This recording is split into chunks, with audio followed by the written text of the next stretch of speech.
नमस्कार, खबर समय जगत में आपका स्वागत है। मैं हूं आपके साथ अंकिता और आइए अब खबरें देखते विस्तार से। गुना बीती रात शहर के एक निजी गार्डन में व्यापार एवं उद्योग महासंघ के तत्वाधान में आयोजित प्रबुद्ध सम्मेलन में शहर के 90 से अधिक शीर्ष संगठन के पदाधिकारी उपस्थित रहे। अत्यंत गरिमामयी कार्यक्रम में महासंघ द्वारा शहर के प्रबुद्धजनों को श्री सिंधिया से सीधे संवाद हेतु खुला मंच उपलब्ध कराया गया, जिसमें शहर की समस्याओं व विकास के मुद्दों पर खुलकर चर्चा की गई। मुख्य अतिथि सिंधिया के कार्यक्रम के शुभारंभ में महासंघ पदाधिकारियों द्वारा महाराज सिंधिया का पुष्पहार से भावभीना स्वागत किया गया। करीब 90 संगठन के मुखियाओं द्वारा भी महाराज का पुष्प गुच्छ एवं पुष्पहारों से स्वागत किया गया। तदुपरांत महासंघ अध्यक्ष राजेश अग्रवाल द्वारा अपने प्रभावी उद्बोधन में कहा गया कि मेरे संगठन के लोगों को लग रहा है कि आज मैं बहुत सारी मांगे रखूंगा, लेकिन मैं स्पष्ट कर देना चाहता हूं कि आज समय मांगने का नहीं है और ना ही आज मैं कुछ मांगूंगा। शहर को सिंधिया घराने की 3 पीढ़ियों ने बहुत कुछ दिया है। मांगने के लिए पूरे 5 साल मिलेंगे। अभी वक्त है मेहनत करने का, अभी वक्त है तन मन धन से जुट जाने का, अभी वक्त है इतिहास रचने का और महाराज साहब को ऐतिहासिक मतों से विजयी बनाने का। महासंघ अध्यक्ष ने कहा कि अम्मा महाराज के मन में बसा था गुना, कैलाशवासी महाराज माधवराव सिंधिया के कण कण में बसा था गुना और अब महाराज ज्योतिरादित्य सिंधिया की धड़कन में बसा है गुना। अग्रवाल ने सभी उपस्थित जनों को आश्वस्त किया और अपेक्षा की कि अगले 5 साल में हम महाराज सिंधिया से अपने सभी जायज मांगे पूरी कराएंगे। गुना के विकास की अधोसंरचना तैयार कर ली है। मैंने आप सब उपस्थित विद्वान, विशेषज्ञ एवं क्षमतावान लोगों के सहयोग की जरूरत है। पुराने समय को याद करते हुए कहा कि पहले क्वालिटी ऑफ लाइफ होती थी। पारिवारिक माहौल में बात करते हुए सिंधिया ने पुराने समय की याद दिलाते हुए कहा कि पहले हमारे पास समय बहुत होता था।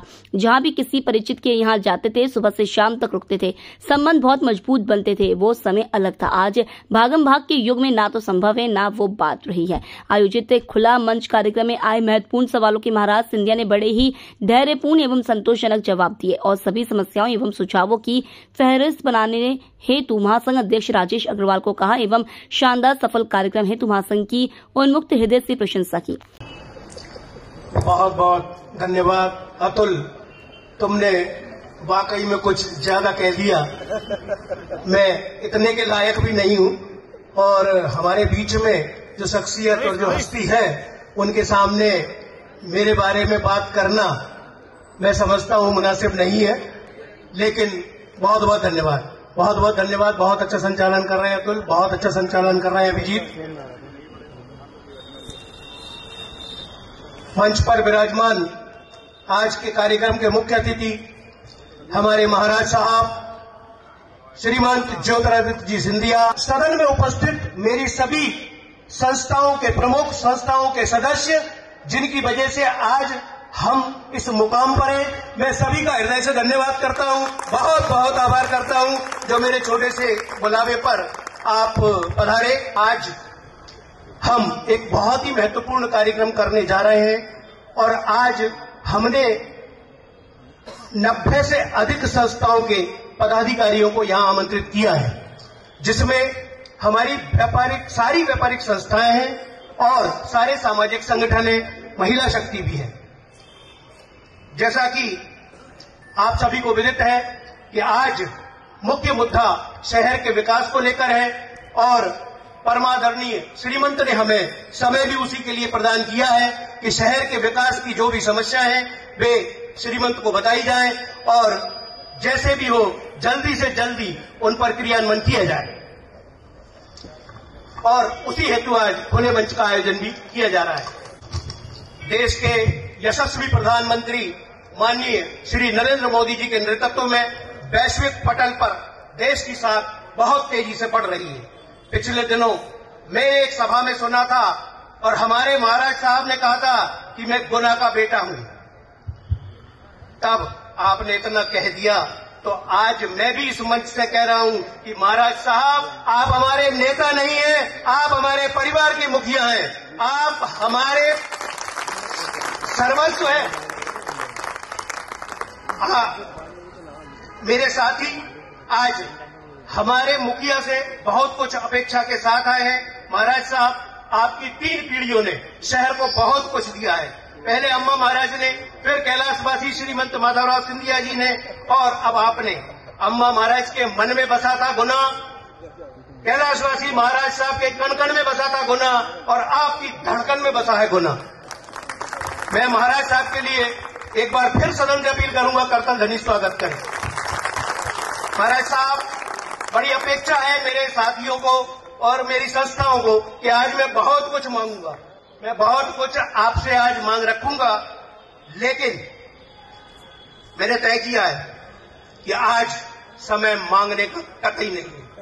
आज मेहनत करने का समय है, तन मन धन से जुट जाने का समय है, इतिहास रचने का समय है। संपूर्ण समर्पण भाव से हम सबको जी जान लगाकर मेहनत करना है और महाराज साहब को ऐतिहासिक मतों से विजयी बनाना है। मैं फिर अपील करूंगा कि मांगने के लिए हमको जीवन पड़ा है, पूरे 5 साल हम मांगेंगे और महाराज साहब हमारी हर मांग को पूरा करेंगे। इसी अपेक्षा के साथ बहुत बहुत धन्यवाद। जय हिंद, जय भारत, भारत माता की, भारत माता की, बहुत बहुत धन्यवाद। हम जीवन में हमारा लक्ष्य क्या है? क्वालिटी ऑफ लाइफ या इंसेसेंट, मतलब दिन और रात परेशान रहो? उस जमाने में कोई क्वालिटी ऑफ लाइफ होती थी। मैंने देखा है, मेरी आजी अम्मा को, पूर्व राजमाता साहब को अभी संदर्भ दे रहे थे, मेरे पूज्य पिताजी को, जब हम लोग बच्चे होते थे, जब आप लोग भी जवान होते थे, थोड़े बच्चे होते थे, अपने माँ बाप के साथ कहीं जाते थे। राजेश जी के घर पे चले गए तो राजेश जी के घर पे हम भोजन के लिए चले गए, चाय करते करते शाम को वापस आते थे। समय होता था और उस समय में रिश्ते बनते थे, और जो संबंध उस जमाने में बनते थे, पुरानी कहावत है कि जान जाए पर वचन न जाए, वो संबंध होते थे। आज तो राजेश जी के घर पे जाओ, 10 मिनट में घड़ी देखना शुरू कर दो। दिलीप जी के यहाँ जाना है मुझे। अच्छा राजेश जी, बहुत अच्छा लगा आपसे मिलकर, अच्छा मैं चलता हूँ। आज बताइए दिलीप जी क्या होगा? मतलब ऐसा है कि जिंदगी में आप ऐसे, जैसे कि आप ट्रेडमिल पे भाग रहे हो। हमको चाहिए संस्थाओं की स्थापना करना। उदाहरण के तौर पर, जैसे मेरे पूज्य पिताजी ने गेल की फैक्ट्री लगाई थी, गुना के जसबहार रावगढ़ में, वो 10,000 करोड़ का निवेश लगा था। उससे क्षेत्र में थोड़ा बदलाव आया। वैसा ही औद्योगीकरण अगर होगा, तब वो सफलता के प्रति हम लोग बढ़ रहे हैं। अगर वो करना है, अगर आप लोग सहमत हो, उसके लिए पहले आपको गुना में अधोसंरचना स्थापित करना होगा।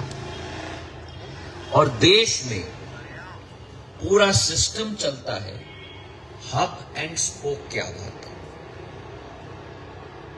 जब चेन्नई या गुड़गांव या नोएडा इंडस्ट्रियल एरिया बनता है, वहां से वो हब बन जाता है, वहां से स्पोक के रूप में सूर्य के किरण की तरह एंसिलरीज बढ़ती हैं दूसरे आसपास के क्षेत्र में।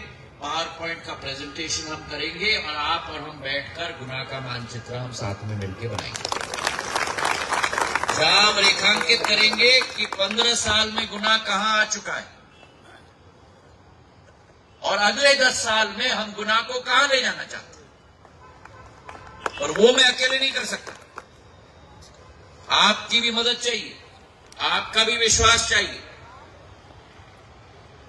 और आपका भी सहयोग चाहिए और आपका भी योगदान चाहिए।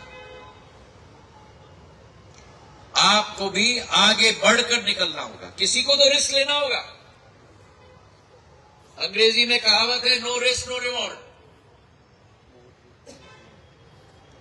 तो जब हम लोग आगे बढ़ रहे हैं, आपको भी आगे बढ़ना होगा। तो जब वो पावर पॉइंट का प्रेजेंटेशन करेंगे, तब हम तय करेंगे केवल ये नहीं कि पन्नालाल जी की क्या जिम्मेदारी है, सलूजा जी की क्या जिम्मेदारी है, धर्मेंद्र जी की क्या जिम्मेदारी है, सविता जी की क्या जिम्मेदारी है, सिंधिया जी की क्या जिम्मेदारी है। ये भी हम तय करेंगे कि आपकी क्या जिम्मेदारी है।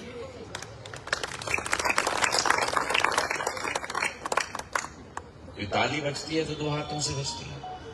का समाधान हम लोग जरूर निकालेंगे। बहुत बहुत धन्यवाद। एक बहुत ही महाराज साहब मैं कहना चाहता हूँ कि हर व्यक्ति की 3 आवश्यक बहुत कंपलसरी है, कपड़ा, रोटी, कपड़ा और मकान। इसमें मकान की आवश्यकता को पूर्ति बिल्डर्स कॉलोनाइजर द्वारा कराया जाता है। महाराज साहब शहर के विकास में कॉलोनाइजर का बहुत बड़ा योगदान होता है, क्योंकि सभी क्षेत्रों में जो बसावट और जो सब होती है वो कॉलोनाइजरों की होती है। लेकिन अभी अभी शासन द्वारा कॉलोनाइजरों को रसूखा लगाने की बात की गई, ये कहाँ तक उचित है? देखिए, जो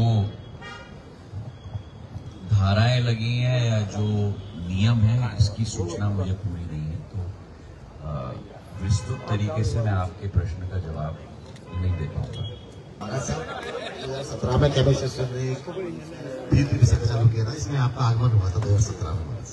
इसमें 70,000 पैसे जो ऑपरेशन जो लिखा था वो ऑपरेशन हमने अवॉइड कराए और वो पैसे आज भी इसमें मिनिमम 4-5 रुपये महाराज साहब। इसमें हम लोग चाह रहे हैं कि हमको जगह मिल जाए, जमीन मिल जाए गवर्नमेंट की, तो हम अपने चाहने से अपने पैसे से बना लेंगे और अच्छा काम करेंगे। महाराज साहब आपसे आप लेके आना मेरे पास कुछ प्रोजेक्ट।